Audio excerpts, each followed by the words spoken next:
The more video games I've played throughout the years, the more I've wondered, what is the worst video game of all time? We have these grand ceremonies for things like Game of the Year, but where are the Razzies in the world of video games? Bad games are often buggy and non-enjoyable in the slightest, but they are crucial in showcasing how not to make a game. So I set my pride aside and explored the garbage fields of gaming, all to answer one question. What is the worst video game ever made?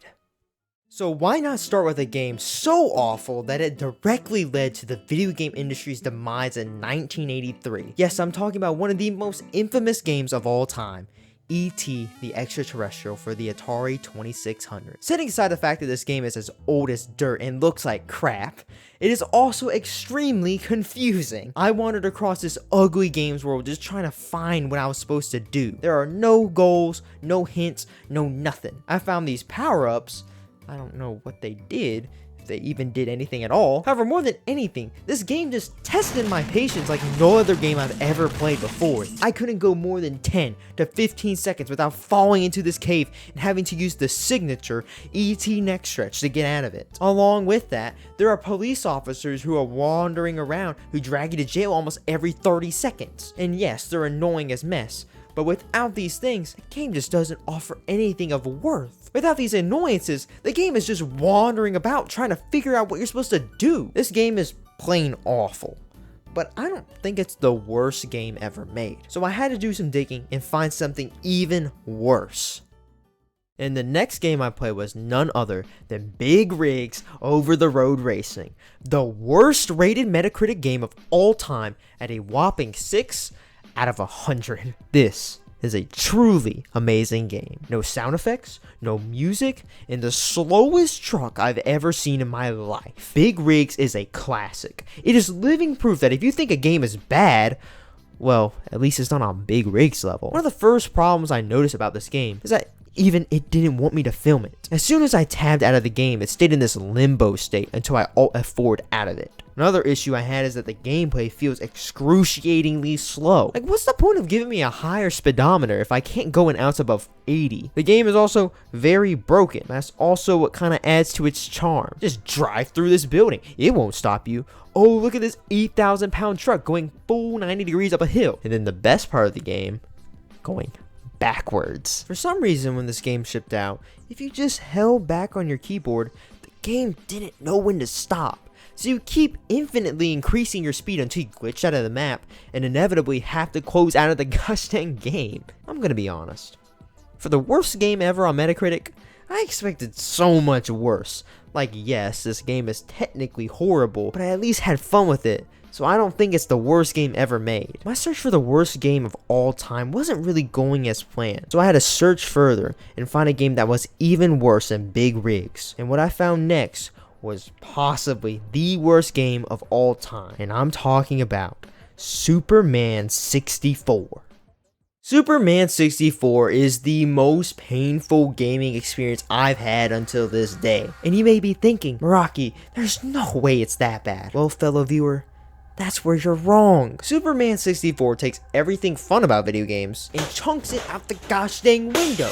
I have never played a game that despises fun more than this game. Everything that could be fun is ruined by absolutely mind-numbing missions and abhorrent controls. In Superman 64, most of what you do is fly through rings. There are other missions, but they're either extremely short or an absolute slog to get through. To be honest, I could not force myself to get much further through this game without losing my mind. The first actual mission in this game is where you have to disarm these bombs in this underground base. So the game gives you no clear direction on what to do half of the time. These missions wouldn't be nearly as bad if the game didn't feel like I'm trying to steer a gosh dang tank to go right. It's like the game punishes you for just trying to have fun. After like 15 minutes into this game, you have to use a new ability called Superman's Super Breath to dispel these tornadoes, in which I probably failed that mission like 10 times. And why? Because the game never tells you how to use it. And half the time when you do try to use it, the stupid thing doesn't work. Shoot, half the time the game doesn't even work. Flying simultaneously feels like the clunkiest mechanic ever implemented into a video game, but also incredibly slippery, where one slight difference in turning means Superman is going to miss a ring. You don't want to have to deal with turning around, because that means more Superman 64. Also, I couldn't tell half the time if my checkpoints were actually working or not. Sometimes it would send me back to the previous mission that I'd already done, and other times it would place me right where I was previously. Needless to say, I despise Superman 64, and I'd likely say that this is probably the worst game of all time to a lot of people for many good reasons. The game is unbelievably glitchy, it controls terribly, it looks awful, but I was not satisfied. I wanted to find my own personal most disliked game, so I continued to look for it and find this elusive king of garbage games that I was searching for. I played Bubsy 3D, Sonic Boom, I played everything and anything. I even contemplated buying Balan Wonderworld until I stumbled upon the perfect game to talk about. Yandere Simulator. I want to first start this off with a warning. This game is weird, and I absolutely do not approve of it or its absolutely disgusting and creepy maker. Before proceeding, I will focus solely on the game rather than discussing Yandere dev. If you want to learn more about this whole situation, watch these videos because I could never do it justice. For everyone who doesn't know, Yandere Simulator is a game that came out in 2014. This game gained notoriety on YouTube and became a fairly popular niche. However, when the game came out, it was fairly unfinished, which made sense as it was an early access game. So how is it doing in the big 2.5? Still not done. Not even close. Not even close at all. What the heck? It's been like 11 years. I know there were supposed to be like 10 planned rivals, so more have to be done by now, right? Nope. Nope, not at all. The game is criminally unfinished still. In fact, I think the game plays even worse than it did when it originally released. The game runs like absolute crap.